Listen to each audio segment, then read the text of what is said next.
சோறு நல்லா வாட்டமாக இருக்குது நடக்க. அது மாதிரி ஜாலியாக சர்க்கீஸ் மாதிரி வாக்கிங் போகிற மாதிரி போக வேண்டியது. எல்லா மரம் இருக்குது. கொய்யா, வாழை, மாங்காய். இதுங்களுக்கு சாப்பிட இங்கே தான் அதிகமாக இருக்குது. முருங்கை இலை கூட வைக்க மாட்டேதுங்க. எல்லா இலையும் பிச்சு பிச்சு தின்னுச்சு.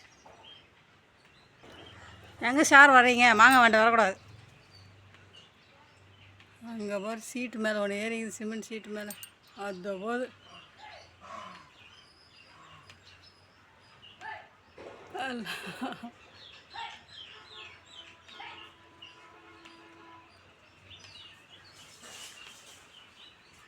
பத்தியா என்னென்ன பண்ணுது. வாழை மரத்தெல்லாம் உடச்சி வச்சு. ஹை ஹை ஐயோ, இது திருப்பதே பயமாக இருக்குது.